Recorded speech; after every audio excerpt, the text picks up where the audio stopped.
Welcome, and thank you for joining this week's webinar in the COVID-19 and Humanitarian Settings Knowledge and Experience Sharing webinar series. We will begin shortly. During this webinar, participant microphones have been muted. However, we do encourage you to make use of the chat box to communicate with the presenters and ask questions. Access to today's recording will be available after the webinar at readyinitiative.org and on the Johns Hopkins Center for Communication Programs YouTube page. It is now my pleasure to introduce our moderator for today, Senior Social Behavior Change Advisor for READY and the Johns Hopkins Center for Communications Programs, Catherine Bertram. Welcome, Catherine. Thank you so much, Ryan, and welcome everyone to what will surely be an interesting conversation today, focusing on COVID-19 in the Africa region. So in the last week alone, there's been a 43% jump in the number of reported COVID-19 cases in Africa, with the WHO warning of potentially much larger numbers of cases and deaths. According to the Africa CDC, as of yesterday, there were 33,566 cases and 1,469 deaths in the region so far. So while testing has not been carried out in a lot of the countries to a large extent, the number of known cases still remains small compared to outbreaks elsewhere, and much still remains uncertain about where this will go, given the different demographics with largely younger population, but also the potential comorbidities and so on. But there are obvious huge concerns for this region: densely packed urban centers and housing, lack of access to water in some areas, and lacking health systems, to name some, which can have potentially devastating effects. A recent WHO analysis found that there are less than 5,000 beds in intensive care units available for COVID-19 patients across 43 African nations, and fewer than 2,000 functional ventilators in public health services across 41 nations. The need for stronger preventative control or mitigation measures cannot be overstated. By April 19th, the Africa CDC reported that 34 countries have instituted nighttime curfews or partial lockdowns, while 21 implemented national lockdowns restricting non-essential movements across the whole country. 11 had brought in rules requiring people to wear face masks in public. Nevertheless, compliance to these and other preventative measures may be extremely challenging, not to mention the stresses of these measures on economies and mental health. Attitudinal, behavioral, social, cultural, and religious barriers, coupled with rampant misinformation and other issues, may play a strong role in noncompliance. I'm pleased to have with us two speakers today who will talk about some of these trends, some of the trends in the region so far, and some of the innovative solutions they and other partners are working on to engage communities and address some of the misperceptions and misinformation and mistrust. Sharon Reader is the Senior Advisor for Community Engagement and Accountability for IFRC Africa. She has been with the Red Cross movement since 2006 and working in Africa since 2012. She is currently coordinating risk communication and community engagement efforts across Sub-Saharan Africa for COVID-19 response for the Red Cross, Red Crescent, and co-chairs the Risk Communication Community Engagement Working Group for East and Southern Africa alongside UNICEF. Sharath Srinivasan is co-director of the University of Cambridge's Center of Governance and Human Rights and a fellow of King's College, Cambridge. He's co-founder of the Africa's Voices Foundation, where he is now senior advisor after having recently stepped down as executive director.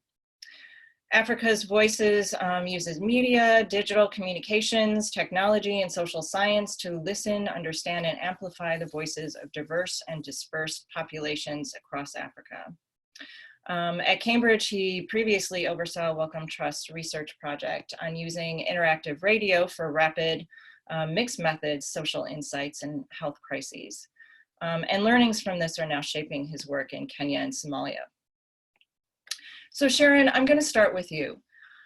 Can you tell us about some of the interesting work you're doing in the region, especially from a regional coordination mechanism, to collect, analyze, and coordinate data on community level perspectives, behaviors, and misinformation on COVID-19? Thanks, Catherine. Yeah. So I'll just give a couple of a little overview of how we're collecting feedback within IFRC, because that's feeding into the interagency process. So basically, we've taken lessons learned from DRC, from our Ebola operation in DRC, where we have been collecting feedback from communities for the last, well, almost 2 years now since the outbreak started. And the way that that works is that we collect feedback from people not in a structured way. So we do not go out with surveys or we ask specific questions, but rather we listen to what people are saying when we're interacting with them in the community. So while our volunteers are doing social mobilisation, they'll be listening to what people say about COVID-19, and then they'll keep that feedback, they'll record that, and then each day we'll enter that into a spreadsheet, analyse it, and then code this qualitative data so that we can get an overall picture of what the main perceptions are about COVID, the main rumours, the misinformation, as well as the questions that people have about the disease and about the response, and also their suggestions for what we could be doing better or how they think that we should be responding to this. So we've now got a number of national societies, African Red Cross and Red Crescent national societies, around 26, who are collecting feedback either in this way or through other methods like focus group discussions or radio shows or social media, whatever mechanism works for them within their context. With that model, we took that to the interagency level, and we have obviously the overall risk communication community engagement working group, but we also have a feedback subgroup, which has about 13 members now, 13 agencies across East and Southern Africa are part of that group. And every 2 weeks, all of these agencies, including IFRC, will fill in a Google form, very simple, to let us know what the main trends are in community feedback. So what are the main issues that are coming out of each agency's individual feedback data? We take it on rotation basis, so every 2 weeks, one agency will take responsibility for analysing those trends that are reported. And then we have an overall presentation of what's in that main feedback. In the feedback working group, we discuss how best we can act on that feedback. And that could be us within risk communication. So do we need to change the information we're sharing? But also, do we need to interact with other technical working groups? So is this an issue about vaccination that we need to take to the vaccination group? Or is it to do with quarantine and we need to discuss it with the quarantine group? Or is it even more serious and we need to raise it at the senior leadership level? So either with the WHO overall partners call or with the humanitarian partnerships team, which brings together all the heads of agency. We're also going to start to improve this process. We're seeing some gaps around how do we respond to this feedback. So we just discussed today in the group that we will start to include recommendations. So as well as highlighting the main rumours, which might be, for example, around who can be affected by COVID, we'll also provide recommendations on how best to respond to that and links to resources that will help individual agencies be able to respond at ground level to these rumours. And that will be shared with all the risk communication working groups that are at country level. So we'll collect it on a regional basis, share it back down at country level, but also share it across the different technical working groups as well. So we're trying to make sure that we take at least a coordinated approach to this, and we have definitely a common approach to the major issues that are coming out of feedback. Thank you so much for that. You know, what I found really interesting about what you were saying just now is that, you know, the coordination of this doesn't rest just with the risk communication and community engagement folks, that it's across the board with the different response agencies. And I think that's a really important approach. But can you tell us a little bit more about what some of the trends emerging around the challenges to compliance and mitigation and preventative actions? So are we seeing a similar level of mistrust, for example, as we experienced in West Africa and DRC, especially vis-a-vis healthcare workers? Yeah, absolutely. Unfortunately, we are starting to see a lot more negativity in the feedback that's coming through. So at the start of the epidemic, there was mainly questions about what is the disease, where did it come from, how does it spread? But increasingly over the last 4 or 5 weeks of analysing the feedback coming in, we are starting to see definitely more examples of mistrust. I'll just give you some examples from this week's IFRC feedback report. So obviously we know it's difficult for some people to put in place physical distancing measures, particularly in settings like refugee camps or informal urban settlements, where there just isn't, it's just impossible to have 2 metre physical distancing. And so we're starting to see frustration from people that they can't put into practice the measures that are being recommended by us and by government. So a lot of questions is coming out. We had questions from DRC, from moto drivers asking, how are we supposed to do physical distancing? And we can't, there can't be a 2 metre space in my motorbike between me and my passenger. Questions about how do we do this when we have 7 to 10 people all living in one household? How do we do this at water points which are congested and crowded, or it's impossible in the market, there's too many people? So lots of questions coming up, people raising these issues with us. Unfortunately, this is now starting, I think, to show some more negative feedback. So a lot of disapproval of lockdown and quarantine. I think especially now it's starting to show economically for people. Obviously Africa, people can't go and buy 2 weeks of food and put it in the fridge and lock their door and stay safe. So people have to go out every day to earn a living. And as this economic impact of lockdown is coming in, there's a higher disapproval level now of government measures. A lot of misinformation and rumours about the source of COVID or the purpose of COVID. So we're starting to see feedback that really echoes what we heard in DRC, which is interesting, about COVID being a scheme to make money, either by NGOs and UN and Red Cross, or a scheme by government to make money, or a political tool. That's really increasing. Also that COVID is not real, which again echoes feedback that we heard for a long time with the Ebola response in DRC and in West Africa, that it's just been created, also that it's being deliberately spread in Africa. And there's an increasing racial element to this as well, so that it's a white man's disease. There was a comment that this had been designed by the white man to wipe out Africa, and it's backfired. So there's increasing negative feedback like this, or that it's a Chinese disease designed to wipe out Africans, or it's a plague on white people brought by God. So much more negativity and superstition and negative beliefs around where this has come from. In terms of healthcare workers, we're starting to see more of an issue with this. There's quite a large mistrust in Africa of vaccines and the purpose of vaccines, and that gets quite mixed up with testing as well. So confusion between what's a vaccine and what is testing. You'll have probably seen the news, the French news, where the scientists had said they might test in Africa, and then BBC at the weekend also reported scientists, I think it was from Oxford, saying they were looking to test the vaccine in Kenya. This has quite a negative impact in Kenya, because people, or in Africa in general, people feel like they're being treated as guinea pigs, or it's a safe place with no consequences to test out your new vaccines. So a lot of mistrust around the vaccines, comments that it's a poison, that the testing kits that came from China are infected with the virus, and are being used to spread the virus.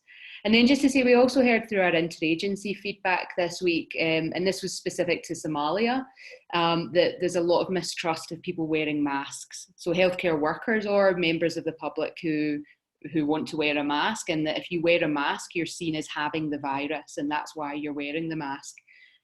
So that had come out of one of the agencies operating in Somalia had reported that.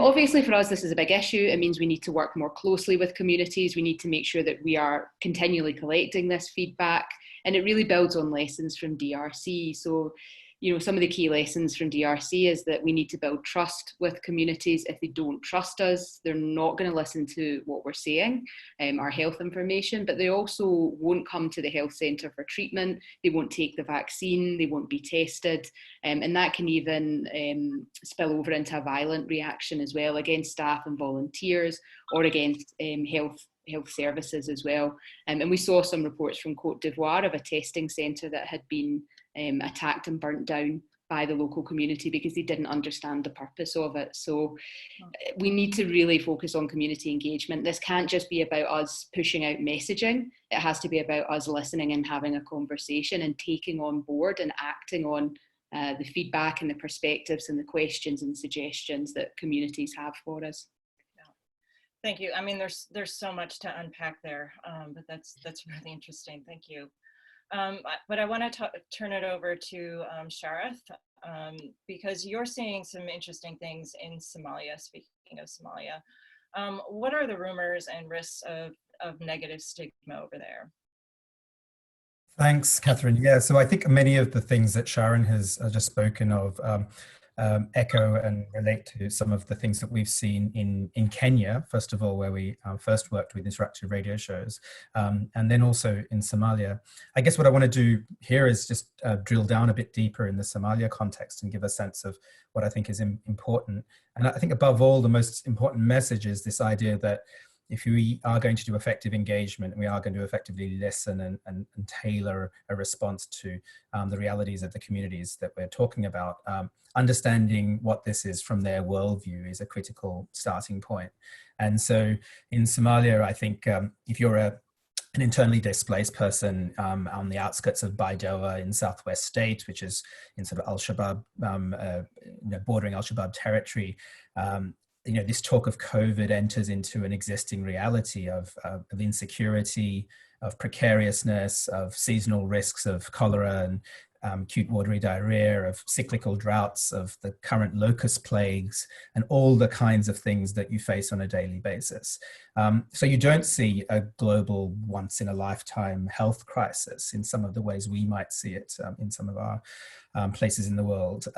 You see new risk and new trouble amongst existing risk and existing trouble. And that affects a lot about how you interpret what you hear, who you trust, and how you act. So what we did in Somalia, we had a program that was running for a year across 30 radio stations focused on gender equality and social inclusion. And we built up a conversation using radio shows where people texted in and their voices were heard on radio, a kind of trusted channel. And we used that to ask a large number, 50,000 Somalis. We heard from about 7,700, just what were their thoughts? Very open question. As Sharon said, I'm keeping it as open as possible. And it wasn't prefigured as a public health sort of program as such.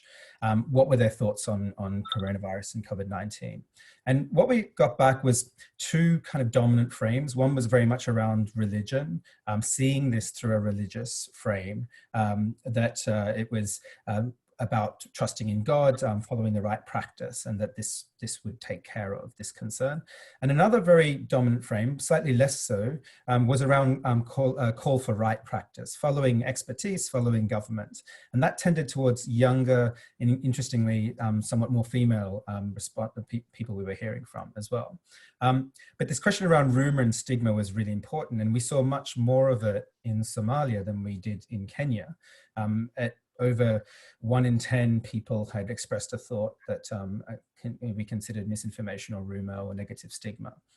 And here, the real dominant proportion of this was that over 75% expressed a kind of negative stigma and anger or hostility towards the disease itself and towards those who are considered to have brought it or for whom it's supposed to mostly affect. So again, this idea that non-believers or non-Muslims, non-Somalis, outsiders either brought the disease, will suffer from it rather than others, and that this is not something that affects us or should affect us.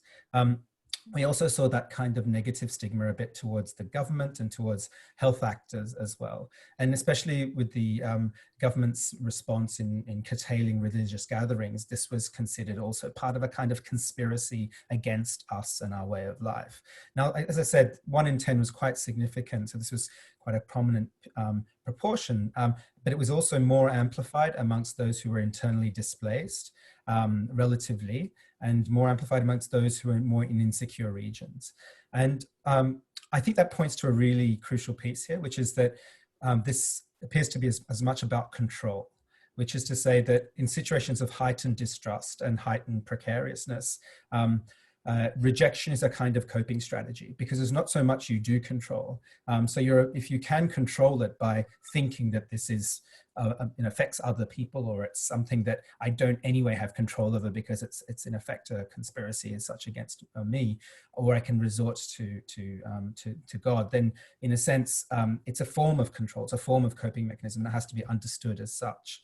And in that sense, I think making sense of COVID-19, you turn to how you make sense of your life and ways in which you make sense of your life more generally. And that's the reality into which anything we're doing is entering and has to enter on that basis. And it just reminds me, just jumping a bit, we did some work a few years ago in Cape Verde. It was around the Zika outbreak, but we focused it on malaria, and it was around vector-borne diseases. And we found something very interesting. We ran 2 radio shows, and on a radio show where you talk about public health and you ask people what they're doing around protecting themselves from malaria, they write back and all the right practices are reported in terms of putting lids on water, making sure that there's no open water in their area, etc. But then you talk to the urban poor about water and the water crisis in the city and the fact that it's very inconsistent when they have access to water. And they say, well, look, we get the water when we can, when the water truck comes, and we store it however we can. If we have a lid, we have a lid, we use it. If we don't, we don't.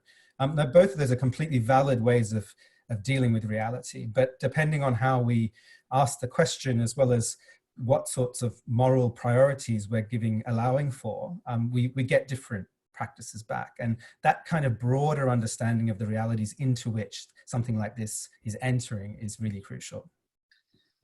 Yeah, thanks so much for that. And there are a few things I want to get back to in a minute, particularly the religious framing you spoke about.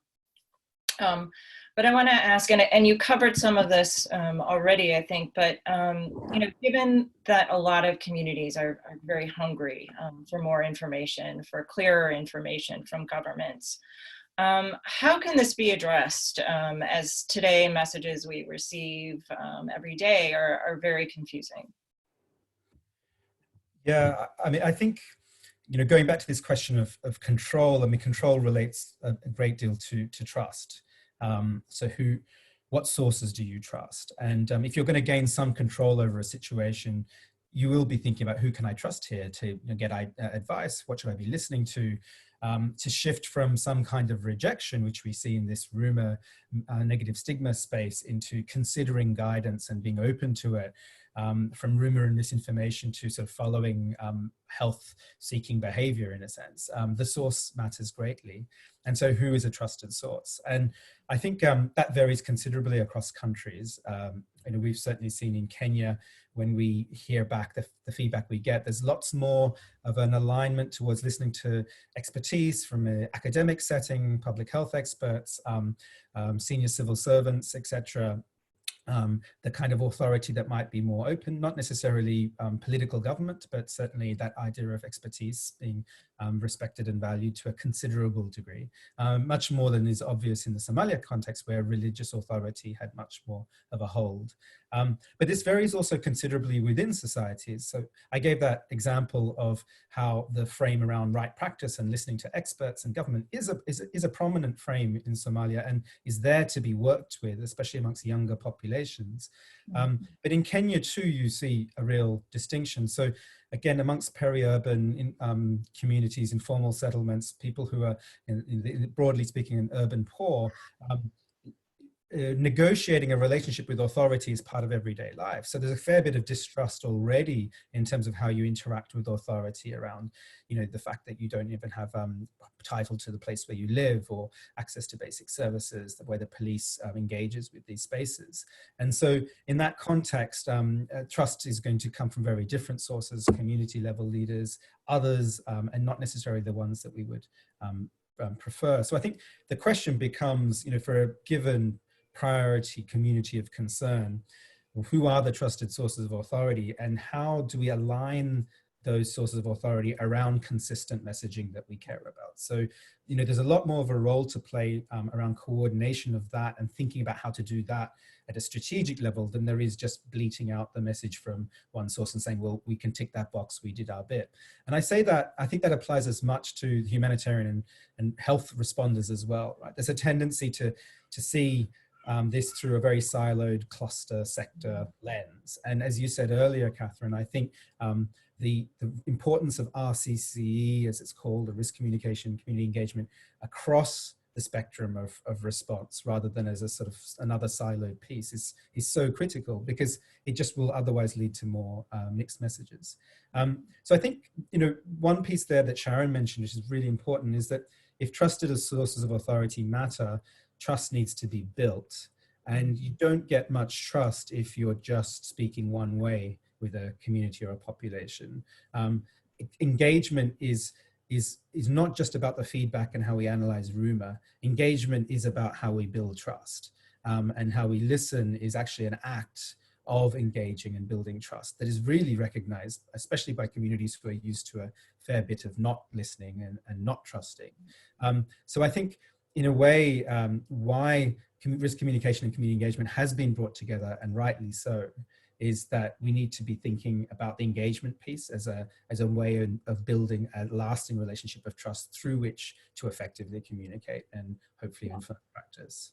No, thanks for that. And I want to touch on the more strategic approach to doing this, to getting to strengthening this engagement. And so, Sharon, can you talk a little bit about how response organizations are addressing some of these concerns, the perspectives, the rumors, the misinformation through community in the region? And as you've touched on this, how that's being done multi-sectorally. Yeah, absolutely. I mean, it's a real challenge, because obviously the sheer tide and amount of rumours and misinformation, it's very hard to keep up with it all and continue to responding to it all. And I guess, building on what Sharath just said, that's where the trust is so important, because if communities believe a certain thing, whether they think it's a rumour or not, if they believe it to be true, it doesn't matter what we all say. They'll disregard what we say if they believe this to be true, unless they trust us and they're willing to listen to us as a credible voice. So yeah, I can't stress enough how important trust is. And this was, as I say, the number one lesson learned from the Ebola response in DRC. Without trust, all else will fail. Some of the things we're doing, so I'll talk a little bit about IFRC again, and then interagency. So obviously the Red Cross movement's made up of national societies who are essentially local organisations within the country that they operate in. That is one of our biggest strengths by far. So we have within Africa, I think it's about 1.6 million volunteers across 49 Red Cross and Red Crescent national societies.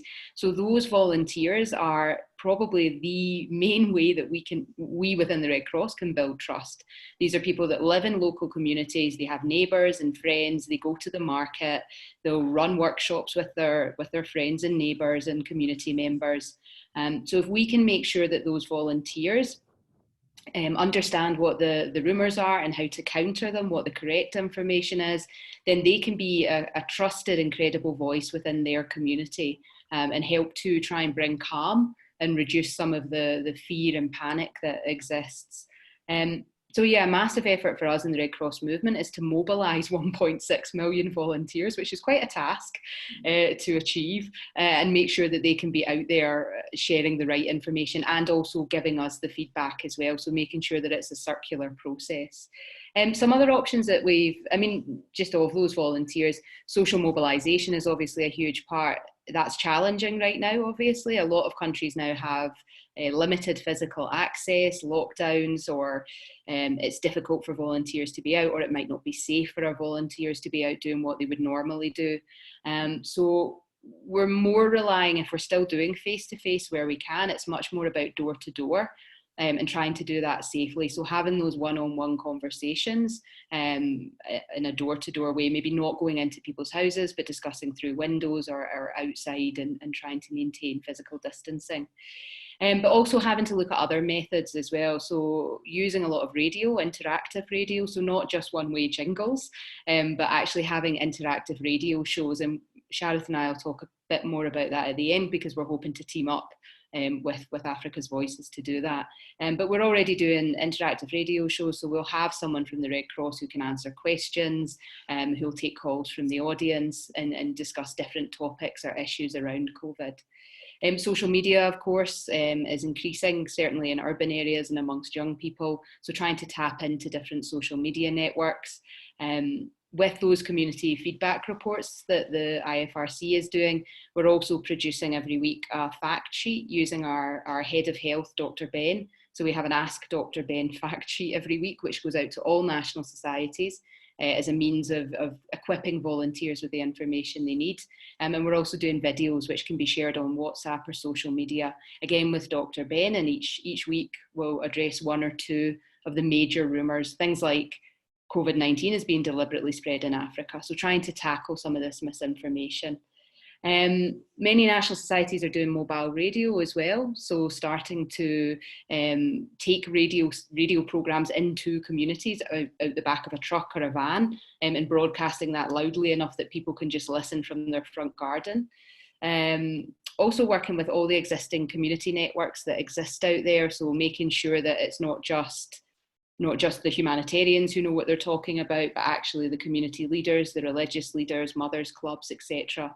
Are also trained. And I'll talk a bit more about that later as well.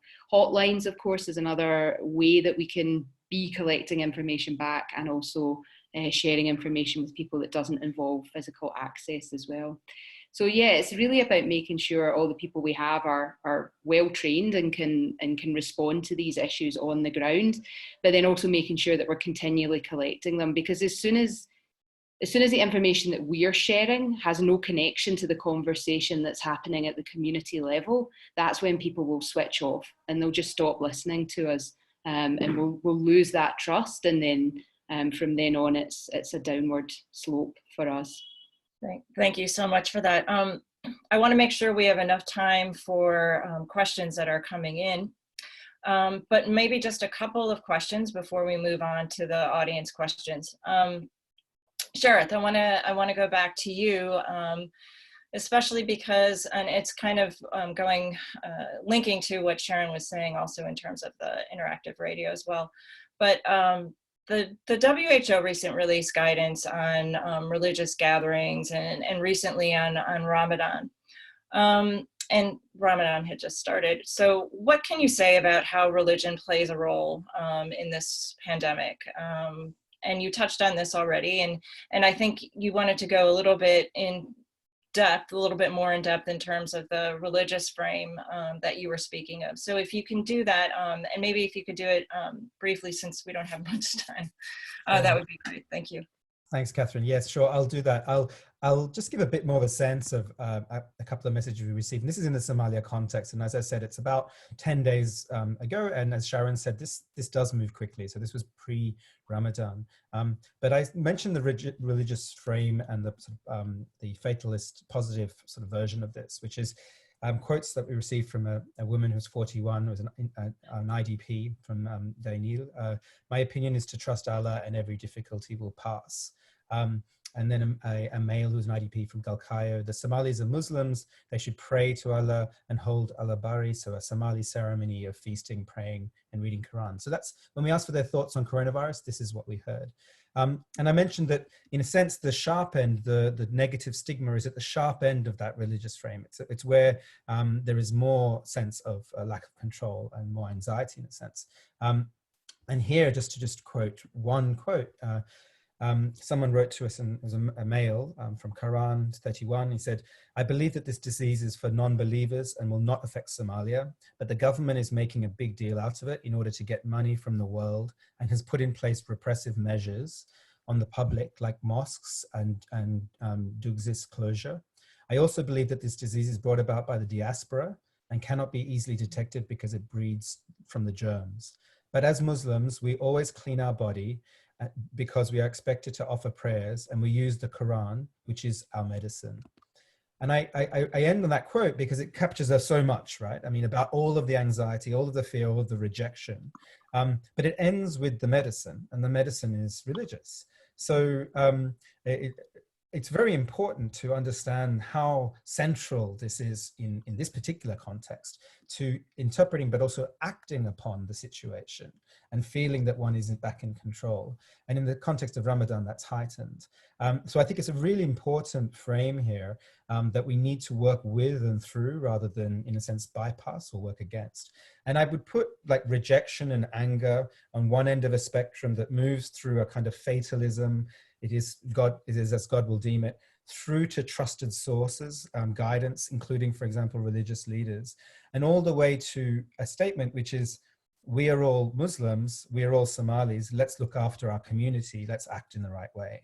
So the question is, how do you go from that rejection pole to that more acceptance pole, where the achievement, as far as we're concerned, is a public health achievement, but as far as the reality as it's experienced is maintaining that same frame, but moving it to a sense of agency and control and positive action. So I think in a way for us in the Somalia context, and we're seeing some organizations who have much more got their eyes and ears to the ground, local CSOs, etc., really working with sheikhs, working with religious leaders, radio stations working with them as well to enable that kind of conversation to occur. And so I think, yeah, that's probably, for me, it reinforces much of what we've just been saying. Yeah, no, exactly. Thank you. Really interesting. Yeah, I'm going to turn it over to the questions in a minute, but maybe if you could just briefly, either one of you or both, if you could just touch on maybe you talked already about some of the ways in which you're engaging communities, the house visits and the interactive radio and so on. Is there anything else you want to add to that? Any more innovative things that maybe you're seeing out in the region? Yeah, sure. I think we face a challenge in Africa, obviously, because connectivity to internet, access to things like smartphones, it's more limited here than you would find in Europe or the Americas. So it's definitely, we have to be careful here that we don't just turn to tech and end up leaving people who don't have access to that. So I think the biggest message is that even though there's lockdowns and restricted movements, the community networks still exist. So the mothers clubs will be finding a way to stay in touch. The community leader is still a community leader, even if there's a lockdown. The moto drivers will still probably be out doing some form of transport in most countries. So for us, we're really trying to think about ways that we can tap into these networks, even if that way of tapping into them isn't a face-to-face meeting, which is what we would have normally done. So I've heard quite a lot of organisations and national societies who are doing WhatsApp groups, for example. So instead of having a meeting with your community leaders, you would have them all on a WhatsApp group, and you can try and have discussions that way, or simply picking up the telephone and calling someone. But then also tapping into training those people who are still active.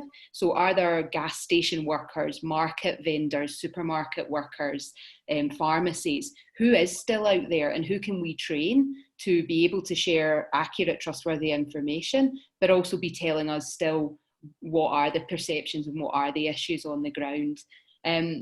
And then just to say as well, one of the most fun ways I've seen recently was Nigeria Red Cross has produced its own hip hop music video. There's a bunch of young musicians who are volunteers who have created their own music video. So also using some of these creative ways like music videos and song and dance. And as I mentioned earlier, we're really looking to partner now with organisations like Sharath's, with Africa Voices, who have done amazing work with radio and SMS to really, we have radio shows with national societies, but they could be so much stronger for citizen engagement. So really starting to involve communities in planning the response. What are the solutions that the people in Kibera have that we can be tapping into and supporting and helping them to implement? So I'll let Sharath talk about that, but I'm hoping that will really scale up some of our remote ways of engagement. Thank you so much. And Sharath, if you can just maybe speak about it in just a minute, because we do have a few questions. Thanks so much. Great. Yeah. Well, I mean, I think as Sharon said, I think that point at the end, which is listening and hearing how people themselves are responding, and actually enabling their coping mechanisms and strategies. I mean, that for me is huge. And it's going to be so important over the longer term, especially with secondary effects, etc., that it's not going to be easy to come up with the solutions from a centralized approach, but actually being able to enable solutions at community level that are coming from there, and maybe take great ideas elsewhere is really important. So, listening, it's everything. I think there's a real irony here, which is that if you were to give the chance of a closed answer multi-choice survey question, you'd give it to someone who's on the ground, who could ask that, who's familiar with the community, who could ask that question, and in effect, they would be trusted, they would be understood, there would be visual contact, and you could just ask that question, and that's how you'd get some information that's useful. The last thing you do from a remote perspective, which is the challenge that many of us face, is just do one-way limited messaging. You can't open up the conversation, just answer the question we gave you. So one of the things I think we're doing and others are trying to do is really being innovative about sustaining conversations remotely. And for us, that's increasingly focusing on also using the radio, but then also continuing conversations one-to-one at scale with people, using even SMS and designing really smart solutions around that, so that we can sustain engagements and then further enable these people at key points, but also listen at the same time. So again, these two-way relations. But I think for us to do that, we do need to not think of just collecting data and then extracting findings and then taking that to a policy process. We have to sustain that conversational approach quite genuinely for it to be trusted and relied upon as well. Great, thank you. Yeah, I like that idea of sustaining that dialogue through other means, whether it's SMS or some other ways, but that's really important. Thank you for that. So now I'm going to turn it to some of the questions that we've been receiving. And this first one, I think maybe is for Sharon. What's a good source to get information on local working groups and connect with them? Yeah, sure. I actually posted in the chat the link to the Ready platform. So we've got a hub channel on the Ready platform. So everything that we do within the RCCE working group is there, including links to all the community feedback and the Google form.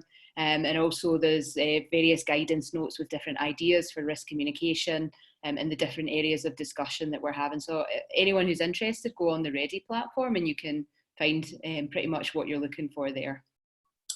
Thank you.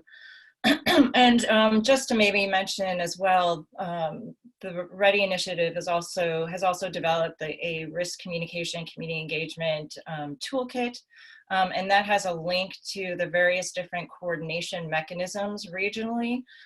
So it'll just list information on who's co-leading them, and if there's a website attached to that, that'll be available. So I'll send a link out on that as well. We received a lot of questions on community feedback.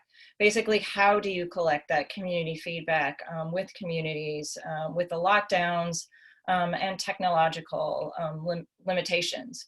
And I know both of you touched on that a little bit, but maybe if you can talk a little bit more on the how, and maybe some of the solutions that you've seen would be helpful. Thank you. Yeah, sure. So from there's lots of different ways, obviously. Where possible, we still collect it face-to-face. So in countries where social mobilization is still an option, which is still an option in many African countries, because obviously, as I mentioned, people are still going out every day to the market or to try and earn some income. So where we can face-to-face, and it is collected openly through conversation, so it's not about doing surveys. And where face-to-face is not an option, then we have radio programs, we can collect it through social media, through hotlines. Burundi Red Cross, for example, had over 4,000 calls received in just 2 weeks to their hotline, which had been set up for the civil unrest a few years ago. It was an interagency hotline and is still functioning now. So lots of different ways. I'll let Sharath talk a bit, because the way they collected feedback in Somalia is really impressive. Thanks, Sharon. Yeah, I mean, this is just looking at the chat now, and there's a lot there, and it's really interesting to see. And I just wanted to point out also, Muna Aden, I think, mentioned, just talking about using religious leaders, and the fact that actually within Islam, there's a lot of opportunity. We've seen that in Somalia as well, to take some of the notions that are sometimes not necessarily misunderstood, but certainly interpreted in a certain way, and to enable them towards protective action in the name of the community, and following guidance as well. And I think those sorts of really examples that, really organizations on the ground really understand as well what are the particular ways to enable certain responsiveness.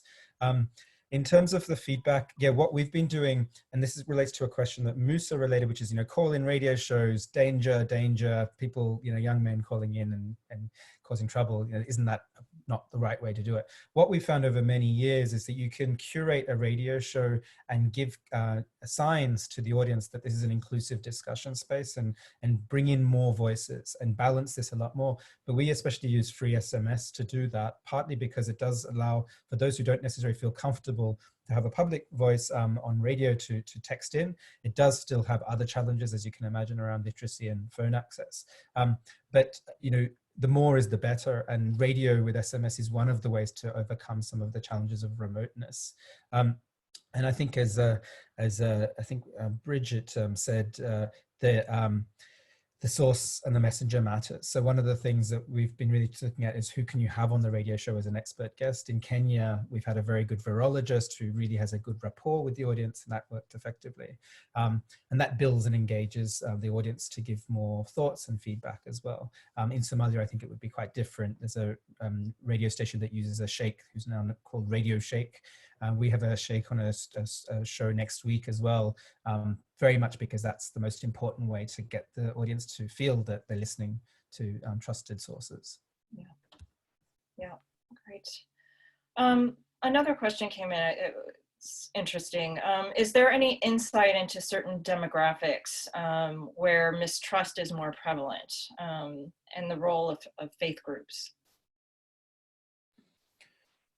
Yeah, I mean, I just would go back to the only real strong source of insight we have there is from Somalia. I don't think it really relates to faith groups as much as it relates to that point around internally displaced persons and those in more insecure places, where we certainly saw a sort of significant relationship between having those characteristics and being more likely to express a thought that was negative stigma or rumor. So I think, yes, there, but it's certainly, I mean, one of the things I think this points to is there are lots of other conversations going on all the time out there, and we only see snippets of it. I think social media has given us some sense of that because we can see the data, but well beyond that is a whole lot of other messaging that's going on that we need to have some understanding of too, and that includes faith groups as well. Thank you. Any insight, excuse me, any insight into how mental health and psychosocial support messages can be integrated into general messages? Yeah, I guess we're interesting. We just had the RCCE working group today, and we had a presentation from the mental health and psychosocial support group. So we're going to be looking at how we can work more closely together. But definitely addressing, I mean, it's not exactly mental health, but the stigma issue is a big issue as well. So stigma around people who have had COVID or is seen to being, having COVID or being spreaders of COVID or whatever, is a big issue. And the language that we use around that is also important. So one of the things we're looking at on an interagency level is how can we work better with local media to address some of these issues around stigma, fear, panic, and really mobilize local media to support us in this process. So we're going to see if we can start to share regularly the feedback data with the media, including what the correct response would be to that, so that we can work with them as allies in the response. And just on the religious leaders as well, I'm really happy to say that the head of the Religious Leader Council for Africa is now a member of the feedback working group, which is great. So he's part of the process, and he'll be able to take that learning and share it with his networks as well. That's fantastic. Excuse me. So I think we touched on this a little bit, but maybe it looks like there's some interest in more details around how to counteract some of the dangerous rumors through interactive radio shows. if either of you can touch on that. Yeah, I mean, yeah, I think we've touched on it reasonably well in terms of, I think the most important thing is who's the messenger and what's the space in which this kind of discussion can occur. And I think it doesn't occur effectively if it's one way, and thus is a sort of you shouldn't be thinking that, that's not the right thing to be thinking, this is what you should think. And it's better if the messenger, I think, straddles these worlds between the messaging that we know is right and the understanding and worldview that we know is relevant to a community. So I think thinking of the radio show as a discussion space in which certain voices are allowed to speak, and then norms can be sort of reconsidered or reinterpreted, and that occurs through a discussion process rather than through information out process, is the way to, I think, conceive of this space. Thereafter, this really does depend on the specific context as to how best to configure that. And I think one of the things that we hope to see in our work in COVID in its early days now is that, can you start to see the change in the discussion over time? And we will see changes that are not sort of due to the radio show alone, but certainly due to other things. But do we start to see that in the discussion? Can we tag that change over time, as someone asked in the chat? And I think this kind of thing becomes possible, which is quite valuable to see. Yeah, no, thank you. Great. And then Sharon, I think this one may be to you. Any information on burial funeral services in this context? Yeah, it's a challenging one, actually. For any of you who were at all involved in the Ebola response, you know that we had the safe and dignified burial approach, which was really around community members being able to have a process of burying their loved one, where we still, to a certain extent, were able to respect local customs, but remaining, preventing the spread of infection. There's been a lot of confusion in Africa over whether SDB is required or not required for COVID. The current guidance from WHO is that it is not, but that's not clear. So that's a real area of confusion within countries, where some governments are pushing for safe and dignified burial, and others are not. And it's very unclear, and one of the issues is we don't want to do safe and dignified burial if we don't need to, because it uses resources and it uses up protective equipment that should be used for healthcare workers who are dealing with active cases. So it is a challenge, and I think that's going to be a big challenge for risk communication and community engagement over the coming month or so, to really try and get these clear. But I mean, I think that highlights a bigger challenge, which is we as communicators and engagers, if the message is not clear from the government or the Ministry of Health, then that puts us in a very difficult position. And we've faced similar issues with the use of masks, for example, where the guidance is not always clear or consistent. And that leads to confusion and affects trust at the community level as well. So I actually have a question related to the burial funeral services. Anything that you've been doing around like bereavement, given that, usually this results in mass gatherings, has that been something that's been a part of your conversations?